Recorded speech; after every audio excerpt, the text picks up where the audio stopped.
Aloha, I'm Greg, and welcome to my gregarious world. If you want to join us on our 51-day adventure in the South Pacific, don't forget to like, subscribe, and tap that notification bell. Plus, we're having a giveaway. If you subscribe and drop a comment below, you'll be entered to win a Tahitian Pearl that we purchased at the famous Robert Wan Store in Papeete. And if you share this video, you'll get an additional entry. Just comment again that you shared the video. You can enter once for each of our Tales of the South Pacific episodes, so keep tuning in and sharing your thoughts. And you never know, we might add some extra goodies to this giveaway in future episodes. You have until March 31st, 2025 to enter.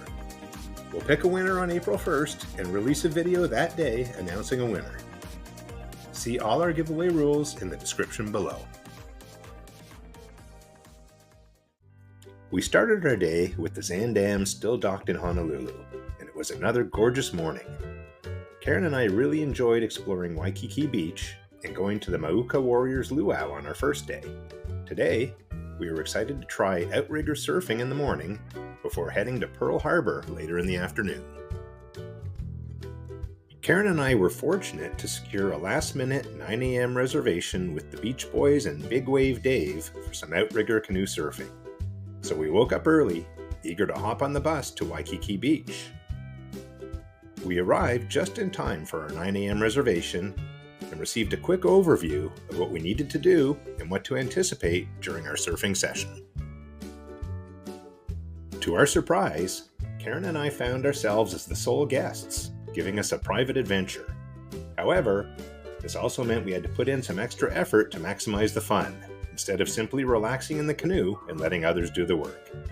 It was clear that we would be doing plenty of paddling and needed to pull our own weight.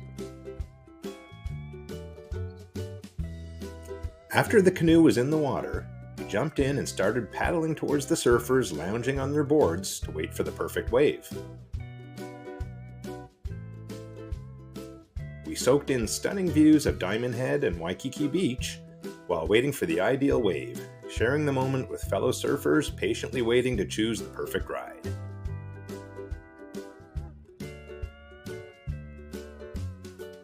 Then, our crew told us it was time to start paddling.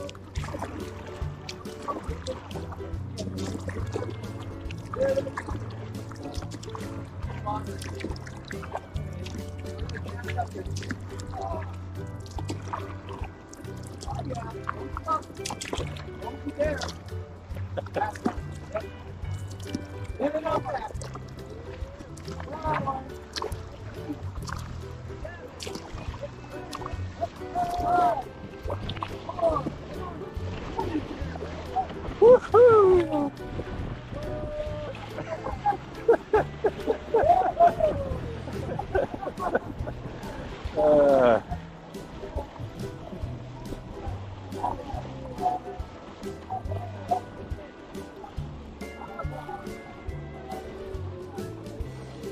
We turned around and repeated this process again and again.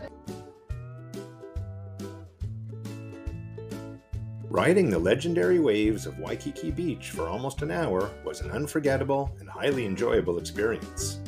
I strongly recommend it to those who are physically able, especially given the reasonable price, just under $50 per person.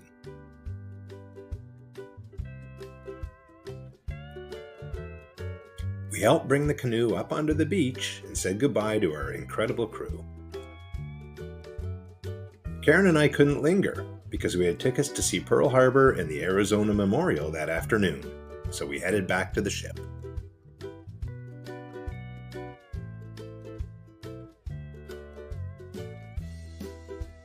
During our pre-cruise research, we found that excursions to Pearl Harbor and the Arizona Memorial cost more than $100 per person.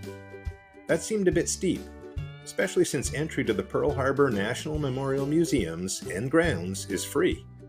You just need to reserve a guaranteed time ticket for the Arizona Memorial, which you can get online for only $1 per person from the recreation.gov website. At first, we considered using an Uber or a private transfer to reach Pearl Harbor, but after discovering how straightforward the bus system was, we opted for that instead. With our ship scheduled to leave at 11 p.m., we were very confident that we wouldn't miss our departure. Upon exiting the Pier 2 terminal area, we crossed Ala Moana Boulevard to reach the bus stop located at South Street and Auahi Street. We boarded the number 42 bus, which transported us to the entrance of the Pearl Harbor National Memorial in approximately 45 minutes for just $3. Bags larger than your fist can't be brought into Pearl Harbor Visitor Center unless they are clear see-through material. If you have a bag that doesn't comply, you'll need to check it at the bag storage area, which charges a fee and may occasionally be at full capacity. To keep our essentials secure, we chose a clear plastic waterproof phone pouch for our phones, driver's licenses, cruise IDs, credit cards, and cash. These affordable pouches proved to be the perfect solution for our visit. At the entrance, there's an option to buy an audio tour, but we chose not to. As our scheduled time drew near, we made our way back to the check-in area for the naval ferry to the Arizona Memorial. Unsure about the check-in procedure, we sought some guidance on what we needed to do. Fortunately, we were informed we had enough time to watch the USS Arizona Memorial documentary in a comfortable theater close to the ferry entrance. The movie lasts about 23 minutes and shows actual footage from the attack. It gives a detailed history of the events and shouldn't be missed. After we left the theater, we presented our tickets and boarded the ferry to the USS Arizona Memorial. Visitors must travel to the Arizona Memorial using the naval ferry. It's a short 5-minute ride to the memorial, and each ferry can hold about 150 passengers. Pearl Harbor has a dress code, but it's pretty relaxed. Just avoid swimwear, shirts with offensive graphics or words, and overly revealing outfits. The Navy provides the boats and sailors that take visitors to and from the USS Arizona Memorial. The crew members are always sharply dressed in their white uniforms and ensure a safe journey for everyone. You are permitted to bring cell phones on the ferry, however they must be silenced upon arrival at the memorial. While taking photos and videos is allowed, making calls or using social media is prohibited. This policy was strictly enforced during our visit. When you arrive, Navy personnel will request that you refrain from taking photos or videos during the brief walk to the memorial, emphasizing that this is a respectful burial site where conversation should be kept at a low volume. For close-up shots of the memorial's exterior, I'd recommend capturing them from the ferry prior to exiting. Once you enter the memorial, photography is permitted. Going to the Arizona Memorial was a deeply moving experience. We had around 15 minutes to explore and honor the memory of those who lost their lives that day. The memorial wall lists the names of the 1,177 sailors and Marines who perished in the Pearl Harbor attack of December 7, 1941. We stepped onto the ferry for our trip back. After exiting the dock, we made our way to the Contemplation and Remembrance Circles. From the Pearl Harbor Remembrance Circle, we enjoyed an unobstructed view of Ford Island, the USS Arizona Memorial, and the battleship USS Missouri. We decided against visiting the Missouri battleship, the final battleship constructed by the United States, renowned for being the site of Japan's surrender to the US and its allies. The admission fee is approximately $35. If you do Pearl Harbor on your own, note that not all the attractions are side by side. The Visitor Center and Arizona Memorial and Bowfin Submarine Museum are near each other, but to get to the Missouri battleship and the Aviation Museum, you'll need to take the Naval Shuttle from the Visitor Center. You can check out the Aviation Museum for just $25. It's the biggest military aviation museum in the Pacific, showcasing 2 hangars filled with World War II Japanese planes and U.S. military aircraft.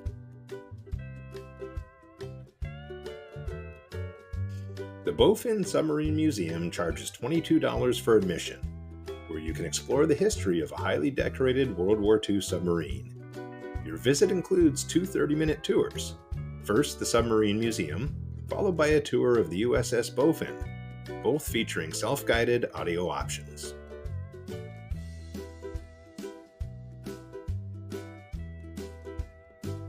We strolled through Pearl Harbor Park and the Visitor Center, soaking in the peaceful atmosphere while checking out various monuments, including one of the anchors from the USS Arizona,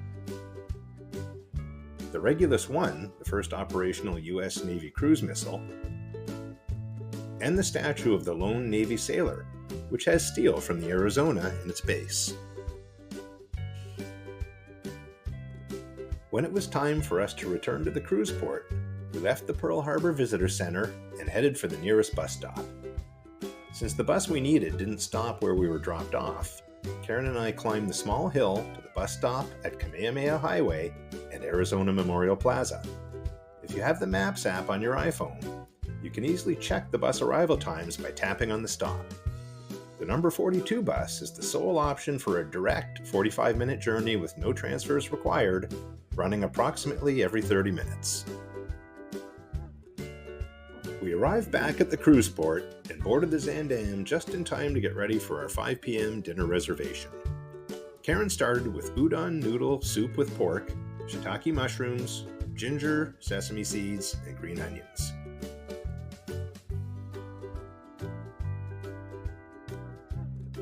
I had the seared ahi tuna carpaccio with jicama chips and papaya ginger relish. We both chose filet of beef Wellington with mashed celeriac, roasted carrots, and sweet green peas. We skipped dessert to secure an upfront seat for the 7 p.m. Q&A about our next port, Kahului, Maui, and then stayed for the evening show. The Zaandam Repertory Company impressed the capacity crowd at the world stage with their Broadway-style show, Sounds of Summer, showcasing yet another amazing and popular performance from this skilled group. We headed back to our cabin to get ready for our day in Kahului, and there was another towel animal waiting for us, this time shaped like a swan. See you in Kahului. Aloha and cheers! Make sure to like, subscribe, and tap the notification bell to keep up with our latest episodes. Also, drop a comment below for a chance to enter our giveaway. In our next episode, we'll explore the port of Kahului on Maui, where we've rented a car to experience breathtaking heights, dramatic cliffs, and stunning ocean vistas along the perilous North Loop coastline. Plus, we'll indulge in some authentic Hawaiian shave ice and more.